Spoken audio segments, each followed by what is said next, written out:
മകളായ വീണ വിജയനെതിരെ enforcement directorate നടത്തുന്ന അന്വേഷണത്തിൽ മുൻ മുഖ്യമന്ത്രിയും പ്രതിപക്ഷ നേതാവുമായ പിണറായി വിജയൻ താനോ തന്റെ മകളോ കുടുംബാംഗങ്ങളോ ഒരു ഹവാലയും നടത്തിയിട്ടില്ലെന്നും തന്റെ കൈകൾ ശുദ്ധമാണെന്നും പിണറായി പറഞ്ഞു. അന്വേഷണവുമായി വീണ സഹകരിച്ചുവെന്നും ഇനിയും സഹകരിക്കുമെന്നും അദ്ദേഹം പറഞ്ഞു. വീണ തന്റെ മകളാണ് എന്ന പേരിലാണല്ലോ ഇത്തരം പ്രശ്നങ്ങൾ ഉയർന്നു വരുന്നത്. വീണ ഒരുപാട് സ്വത്തിന്റെ ഉടമയല്ല, അതിൽ കേൾക്കുന്ന പണവും വലുതല്ല.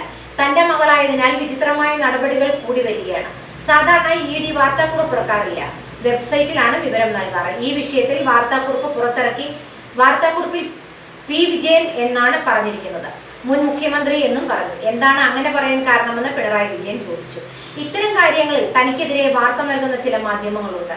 ഭർത്താവ് മുഹമ്മദ് റിയാസിന്റെ അക്കൗണ്ടിലേക്ക് വീണ പണം മാറ്റിയെന്ന വാർത്ത നൽകിയത് ഏത് തെളിവിന്റെ അടിസ്ഥാനത്തിലാണ്?